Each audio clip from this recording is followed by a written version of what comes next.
nous raconter, Joe, le pourquoi du comment, puis comment tout ça s'est passé. Parce que hier, on a été très surpris là, que ça arrive hier matin. On savait que ça allait arriver. C'était plus une question de quand. Mais tu sais, rien qui coule. On reçoit une convocation, 1h30 avant le point de presse. Donc, on se demande la réflexion a commencé quand et le comment du pourquoi.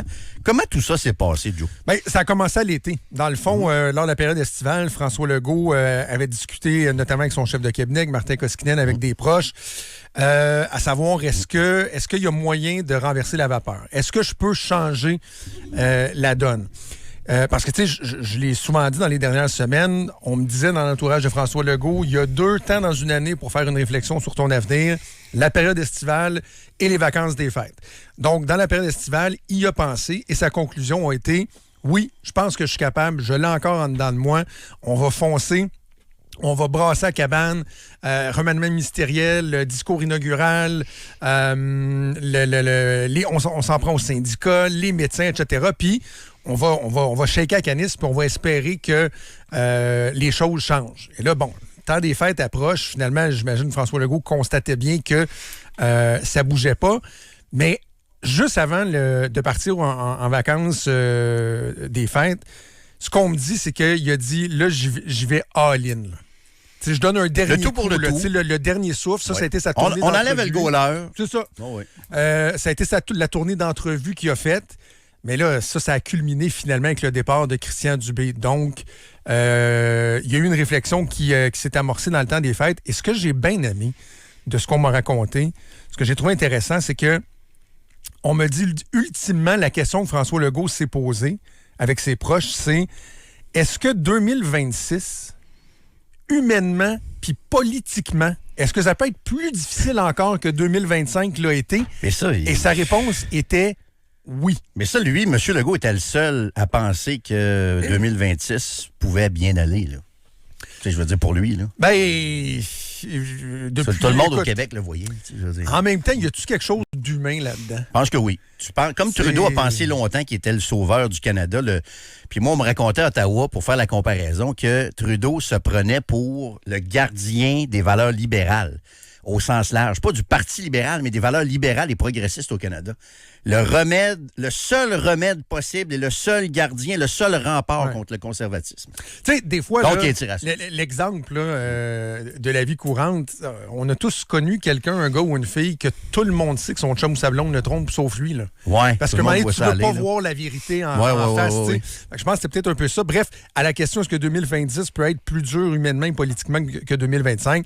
Mais la réponse était oui. Et ce qu'on me dit, c'est que 2025, ça a été très, très, très difficile au point de vue personnel pour François Legault. T'sais, on me racontait que si on compare à un Philippe Couillard qui se vantait dans le temps d'être imperméable à ce qui se disait dans les médias parce qu'il lisait pas les journaux, il écoutait pas les chroniques, les plateaux, les ci, les ça, il laissait son équipe s'occuper de ça puis faire un résumé.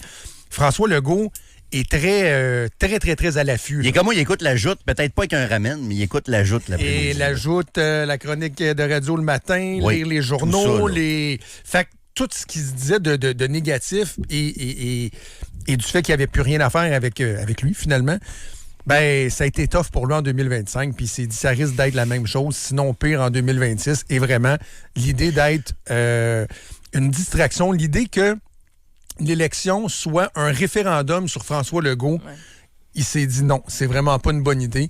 Puis on me raconte aussi que la décision s'est prise sereinement. Là. On connaît François Legault qui, des fois, peut rechigner un peu.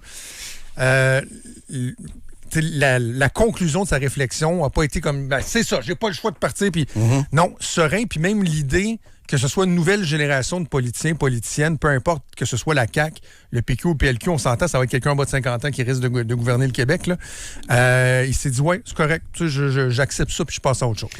OK.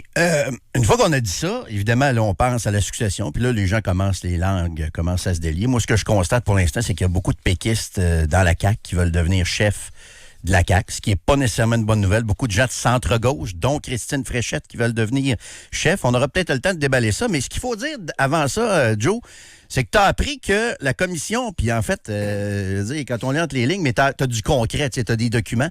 La commission Galland va rendre public bientôt son rapport. Et ça va avoir probablement un impact sur la course à la chefferie, notamment sur une des seules qui n'est pas péquiste à la CAQ. Là. Je me demande si ça n'a pas déjà même un impact. Probable. Ouais. Avec ce que moi j'ai sorti ce matin, ce qui est repris aussi là, par d'autres médias québécois notamment, qui a sorti ça. Je vous explique rapidement. Lorsqu'il y a une commission d'enquête, c'est un peu comme quand il y a un rapport de la vérificatrice générale. S'il y a des gens qui sont pointés du doigt dans le rapport final, ils reçoivent un préavis, qui est un espèce de petit document. Là, dans ce cas-ci, moi, j'ai obtenu un document qui fait 5 pages où on dit, en fonction de nos règles de fonctionnement à la commission, on doit avertir les gens si il y a de fortes chances qu'il y ait soit un blâme ou, en tout cas, qu'il soit pointé du doigt, si tu veux, dans notre rapport. C'est des belles précautions, ça. Hey, monsieur, madame, dans 6 semaines, on va vous taper ses doigts dans le rapport. Oui, mais la raison pour laquelle ils font ça au niveau légal, c'est que si, mettons, la personne... Parce que là, ils résument ce qu'ils ont à te reprocher, dans le fond. Là, puis c'est ça moi, dans le cas de celui que j'ai lu, c'était 4-5 pages. Ils te résument ça. Puis si, mettons, c'est parce que tu as bullshité quelque chose, ça te donne une dernière chance de faire une déclaration assermentée, si tu veux, pour, mettons, clarifier les faits et tout ça. C'est un peu un processus légal et non pas une fleur là, qu'ils leur font. Et donc, le rapport va être dévoilé avant la fin février. Et ce que j'ai appris, c'est qu'avant Noël, il y a des membres des anciens cabinets de Geneviève Guilbeault qui ont reçu un tel avis. Et j'ai eu la chance d'en lire un. J'en lis pas des extraits parce que je ne sais pas qu'est-ce qui est dit à qui. Et je ne veux pas identifier la personne, évidemment, qui était au cœur de l'avis que moi j'ai reçu. Mais en gros, ça dit que la version selon laquelle ils n'étaient pas au courant qu'il y avait des dépassements de coûts, la gang à Geneviève Guilbeault, quand ils sont arrivés, la commission ne l'achète pas. Okay. La commission la juge non crédible. Alors, on l'avait jugé, nous aussi, avec la commission. Donc, on juge qu'il pourrait finalement y avoir des souvenirs expérientiels qu'on ne devrait pas avoir. Là. Oui. Ça se pourrait, oui. C'est dommage, Crime, c'est la seule qui n'est pas péquiste dans ce parti-là, à CAQ. C'est dommage. Il y a peut-être Bonardel aussi qui n'est pas trop péquiste là-dedans. Non, Bonardel l'est pas. Mais est-ce que lui aussi ne sera pas éclaboussé par ça? Alors, et l'autre chose que ça démontre, évidemment, on dévoile jamais nos sources, Jérôme. Fait que je ne parlerai pas de comment j'ai obtenu ce document-là. Mais je peux te dire que déjà, ça fait réagir à savoir, mais c'est qui t'a envoyé ça? Puis pourquoi on t'a envoyé ça? Ça se couillonne. Ben oui. Ben oui, fait que, tu sais, là, il y a des gens qui ont l'impression, puis c'est peut-être pas ça du tout non plus, mais il y a des gens qui ont l'impression que, oups, les poignards commencent déjà à être plantés dans le dos, puis les couteaux vont bas. Puis... Intéressant. Ça va être intéressant à suivre plus que la pseudo-course au Parti libéral. Même avant ça, Guilbeault était déjà brûlée. Elle est brûlée depuis le jour. Elle est débarquée avec ses cartables, nous dit un auditeur. Ben, ça ajoute quand même. Je pense que c'est quand même majeur. Là, mais c'est pas faux. Tu sais, je me souviens d'avoir dit, parce que dans le temps, souviens-toi, François Legault, au début du deuxième mandat, parlait de la réserve de courage, là, qu'il fallait avoir une bonne réserve de courage pour poser des gestes audacieux, parfois impopulaires. Et moi, j'avais parlé de la réserve de crédibilité dans le cas de Geneviève Guilbeault, qu'à un moment donné, il y avait une limite à la quantité de crédibilité que tu as dans ta réserve de crédibilité, puis à retirer le troisième lien, à le ramener à... que sa crédibilité était fortement attachée, puis que probablement que c'est juste son chef qu'elle a blâmé, là, en tout cas, au premier chef, son chef, mais ça risque d'être plus difficile.